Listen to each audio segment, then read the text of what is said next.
उपस्थित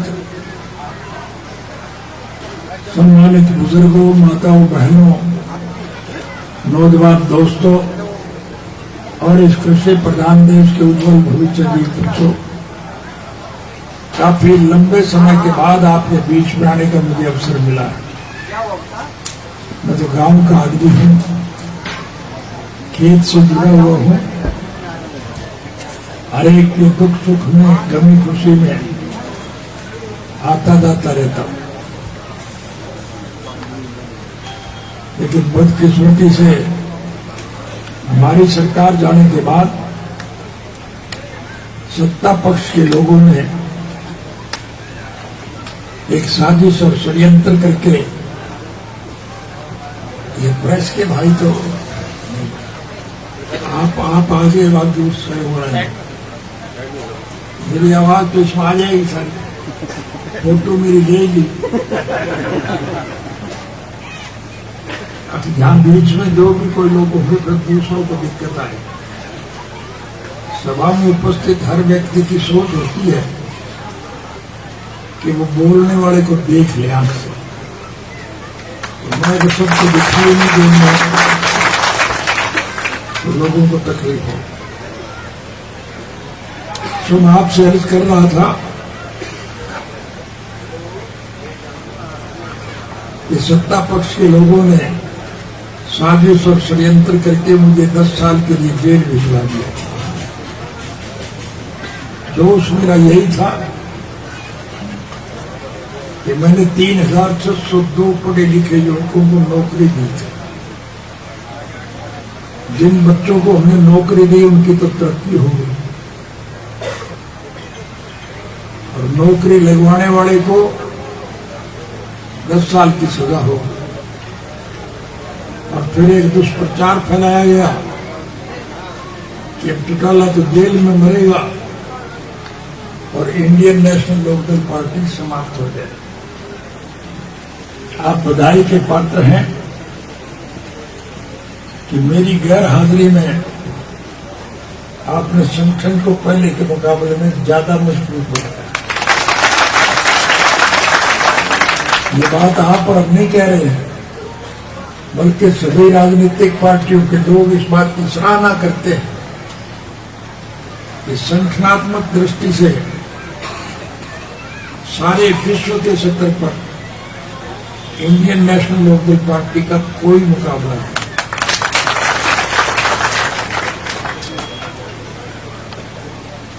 आज सभी लोगों की निगाह आपके चेहरे पर टिकी हुई है। आपसे ये उम्मीद लिए बैठे हैं कि ये जो लुटेरी सरकार है, जिसने जाति पाति धर्म और मजहब के नाम पर इस देश के लोगों को आपस में बांटने का काम किया, जात पात का जहर फैला करके हिंदू, सिख, मुसलमान, ईसाई, जमात, धानक, वाल्मीकि, लेकर खटीक, खाती, कुम्हार, लुहार, सुनार, मणियार, नाई, तेली, धोबी, मोची, ब्राह्मण, बनिया, कर्मचारी और व्यापारी, कारखानेदार और मजदूर, किसान और कमेरे, उन सभी लोगों के वोट बटोर करके उन्होंने आपस में देश को लूटने का निर्णय लिया। पर टैक्स में प्रमाण की जरूरत नहीं, इस प्रकार के टैक्स हमारे पर लगाए जाते हैं जिससे योजनाबद्ध तरीके से देश का सारा पैसा मुट्ठी भर बड़े औद्योगिक घराने जो है, ये बिरला, टाटा, डालमिया, पांगड़, थापड़, किर्लोस्कर, मोदी, अंबानी और अडानी टाइप के लोगों के पास जाता है, और उस पैसे को वो लोग लूट के खा रहे हैं। इन्हें देश से कोई सरोकार नहीं है, जनता से कोई प्यार नहीं है, इन्हें तो पैसा चाहिए। हमने वो वक्त भी देखे हैं जब हम हमारा देश दुनिया के गरीब मुल्कों की आर्थिक मदद किया करता था, और आज हमारी हालत ये है कि लाखों करोड़ का कर्जा भारतवर्ष के सर पर है। एक हरियाणा का मैं जिक्र करूं तो आज हरियाणा सरकार के ऊपर 3,11,779 रुपए का कर्जा आज हरियाणा सरकार के सर पर है। सरकार की ये हालत है कि कर्मचारियों को तनख्वाह देने के लिए भी कर्ज लेना पड़ता है। प्रेस के भाई भी बैठे होंगे, उनसे भी कहूंगा और आप सबसे कह रहा हूं कि जब भी ये लुटेरी सरकार के लोग आपके बीच में आए, इनसे एक प्रश्न जरूर पूछना, ये कर्जा किस बात का है? विकास के नाम पर कोई एक ईंट नहीं लगी। जो सड़कें हमारे वक्त में बनी थी वो टूट गई, उसकी मरम्मत तक नहीं हो रही। बूढ़े बुजुर्गों की पेंशन काट दी गई। महंगाई आसमान को छू रही है। बेकारी बेरोजगारी निरंतर बढ़ रही है। स्कूलों में मास्टर नहीं है, अस्पतालों में डॉक्टर और दवाई नहीं, तो फिर कर्जा किस बात का है? इससे साफ जाहिर है कि लुटेरों ने वो पैसा लूट के खा लिया है, और इससे आज इस देश का हर नागरिक दुखी है, परेशान है। जेल से रिहा होने के बाद मैं सर्वप्रथम उन बहादुर लोगों का आभार व्यक्त करने के लिए गया जो पिछले 1 साल से दिल्ली की सड़कों पर चारों तरफ गर्मी सर्दी बारिश और धक्कर की परवाह किए बिना भूखे प्यासे दिल्ली की सड़कों पर धरना दिए बैठे और ये मांग कर रहे हैं सरकार से कि केंद्र की सरकार ने जो गलत किस्म के कानून किसान विरोधी बनाए हैं, उन कानूनों को वापस लिया जाए। हमारे प्रधानमंत्री इस बात पर वजिद थे कि बने हुए कानून कभी वापस नहीं हुआ करते, लेकिन बधाई के पात्र हैं वो बहादुर लोग। उन्होंने दृढ़ संकल्प के साथ एक निर्णय लिया कि हम मर जाएंगे,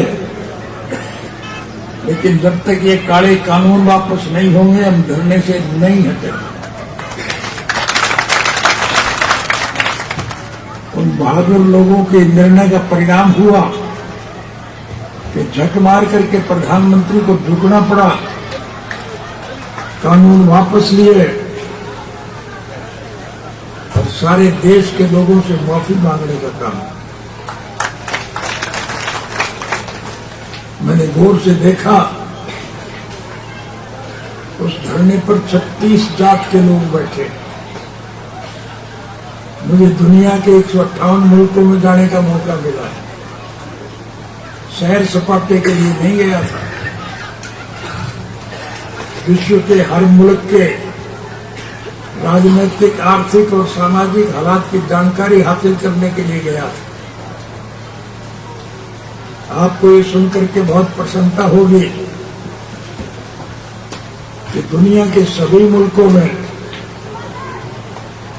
भारतवर्ष एक ऐसा अनूठा देश था, इसमें सभी धर्म और मजहब के मानने वाले लोग, हिंदू, मुसलमान, सिख, ईसाई, चमार, धाणक, वाल्मीकि, रेगर, खटीक, खाती, कुम्हार, लोहार, सुनार, मणिहार, नाई, तेली, धोबी, मोची, ब्राह्मण, बनिया, व्यापारी और कर्मचारी, कारखानेदार और मजदूर, किसान और कमेरा, सभी लोग धरने पर बैठे हुए हैं और सभी दुखी लोगों ने एक निर्णय लिया है कि हम इस सरकार का पतन करेंगे। और इसके लिए मेरे कहने की आवश्यकता नहीं, जब भी चुनाव होंगे ये सारे लोग इकट्ठे होकर के इस लुटेरी सरकार को सबक सिखाने के लिए इसके खिलाफ वोट देंगे। फिर कमेरे इस देश के राजभाग के मालिक होंगे और लुटेरे जेल की सलाखों के पीछे बंद किए जाएंगे। इसलिए मैं आप सबसे निवेदन करने आया हूं कि आपने जिस हौसले और उत्साह के साथ परिवर्तन यात्रा जो शुरू करी है, परमात्मा आपको शक्ति प्रदान करे कि आपकी यात्रा सफल हो और ज्यादा मजबूत बने।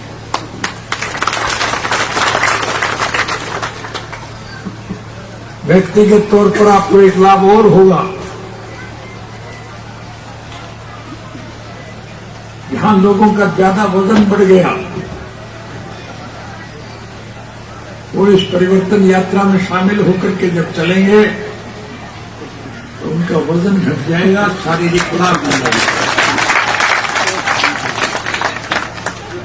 और इस नालायक सरकार की वजह से जहां खाने पीने के साधन समाप्त हो गए, उन कमजोर लोगों को इस परिवर्तन यात्रा में लोगों की तरफ से अच्छा खान पान मिलेगा, उनका स्वास्थ्य ठीक हो जाएगा। इसलिए मैं आपसे निवेदन करने आया कि आप सभी इकट्ठे होकर के एक लड़ाई लड़ो।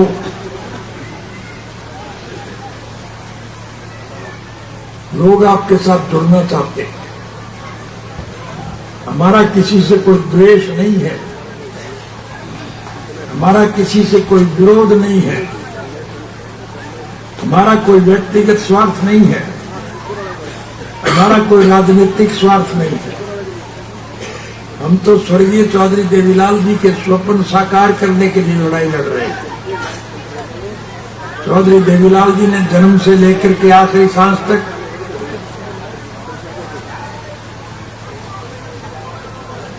देश के आम नागरिक की मूलभूत जरूरियात पूरी करने के लिए रोटी, कपड़ा, मकान, शिक्षा और स्वास्थ्य का प्रबंध सरकार करे, इस बात के लिए उन्होंने लड़ाई लड़ी। आज वो तो यहां नहीं है, लेकिन उनकी नीति का अनुसरण करना हमारी जिम्मेवारी बनती है। हमने उनके स्वप्न को साकार करने के लिए लड़ाई लड़नी है और इस कुशासन का अंत करना है। हमने वो वक्त भी देखे हैं जब हमारे मुल्क की तरफ से विश्व के गरीब मुल्कों की आर्थिक मदद की जाती है, और आज हालत यह है कि मैं हरियाणा सरकार का जिक्र करूं तो 3,12,000 करोड़ रुपए का कर्जा हरियाणा के सर पर है।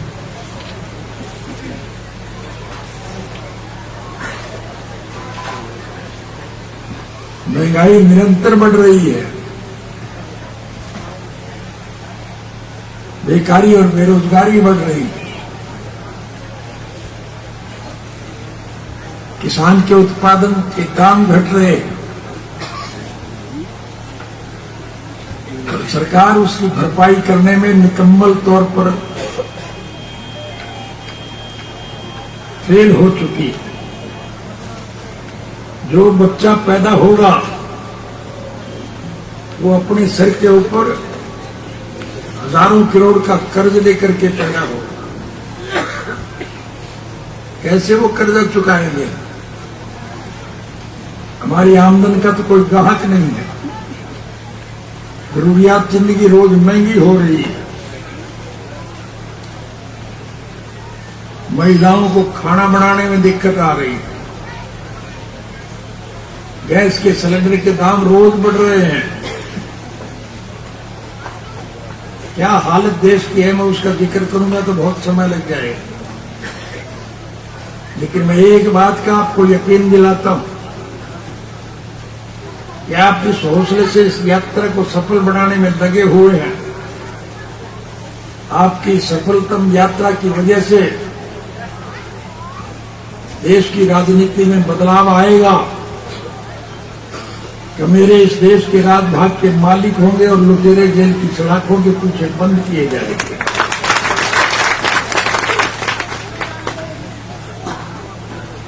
हमारी सरकार बनने के बाद स्वर्गीय चौधरी देवीलाल जी ने बूढ़े बुजुर्गों का सम्मान बढ़ाने के लिए जो वृद्धावस्था पेंशन मुकर किए थे और इस नालायक सरकार ने वो पेंशन काट दी।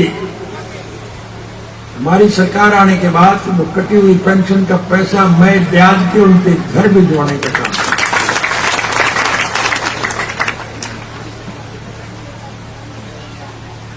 हमारी फसल का बहुत भारी नुकसान हुआ, होता ही जा रहा है।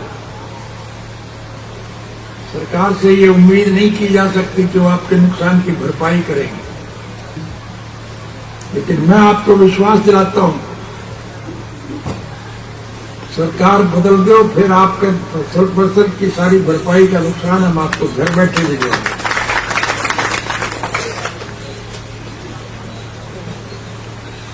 महिलाओं को गैस का सिलेंडर हर महीने एक मुफ्त देंगे, 1100 रुपए उसको चलाने के लिए। बेकार और बेरोजगार लोगों को 21,000 रुपया माहवार देंगे।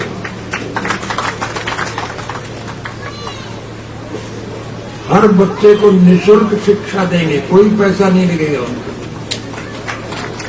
और पढ़ने वाला कोई बच्चा बीमार हो जाएगा तो उसका मुफ्त में इलाज करवाएंगे। और पढ़ लिख करके वो बच्चा जब योग्य होगा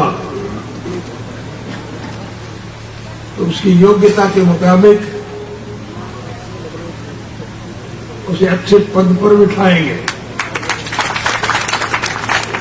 उस पढ़े लिखे युवक के माँ बाप ने किसी मजबूरी में आके वोट चाहे कहीं भी दिया हो, हम उनके गलत निर्णय की वजह से उस बच्चे का नुकसान नहीं होने देंगे।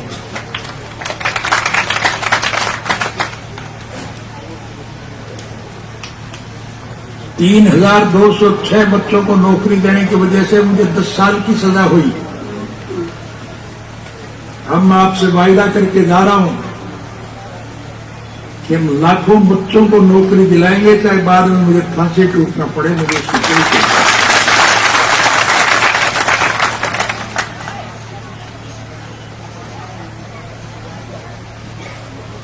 बेकार और बेरोजगार लोगों को 21,000 रुपया माहवार बेरोजगारी का भत्ता देंगे।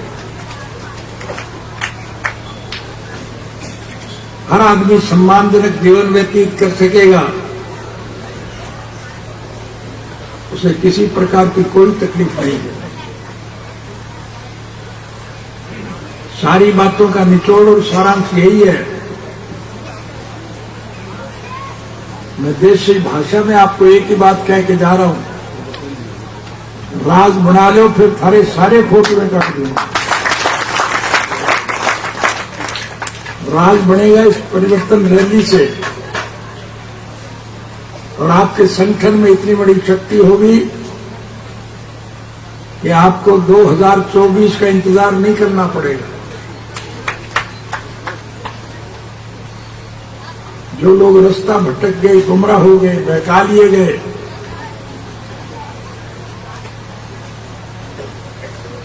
या जो कोई सरकारी तंत्र के चक्कर में आकर के हमें छोड़ करके चले गए, वो सब भटक करके वापस आ रहे। हमारा किसी से कोई द्वेष नहीं है,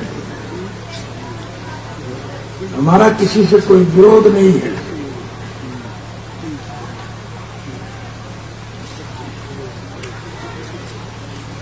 हम सबको साथ लेकर के चल के चौधरी देवीलाल जी के स्वप्न साकार करने के पक्ष में।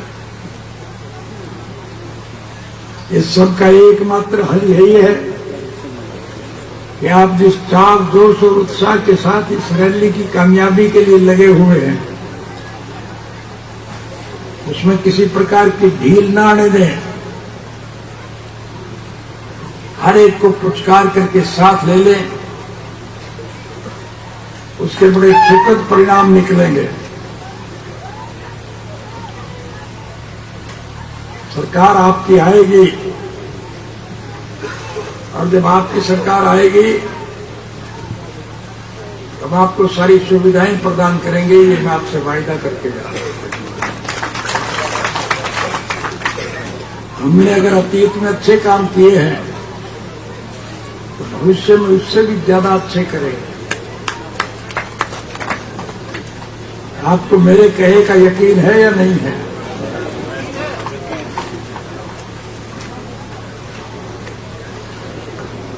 आपने मुझे जो गाद प्रेम प्यार और स्नेह प्रदान किया,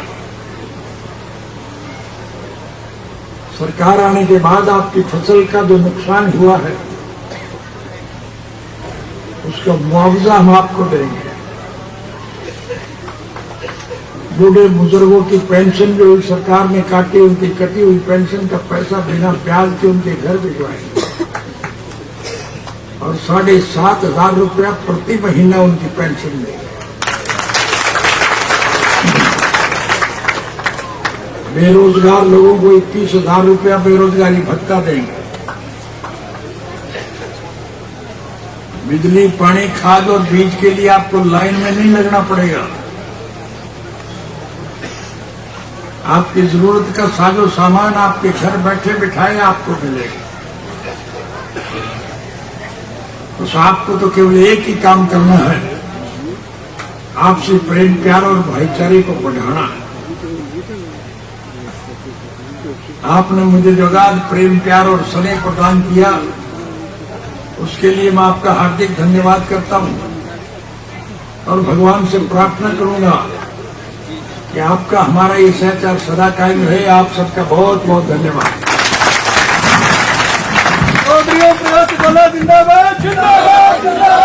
सभी पार्टी के कार्यकर्ता गण और सभी आए हुए बुजुर्गों, नौजवान साथी सभी खाना खाकर जाएंगे। सबके लिए भोजन की व्यवस्था है, आराम से तसल्ली बख्श खाना खाकर सभी लोग जब जाएंगे।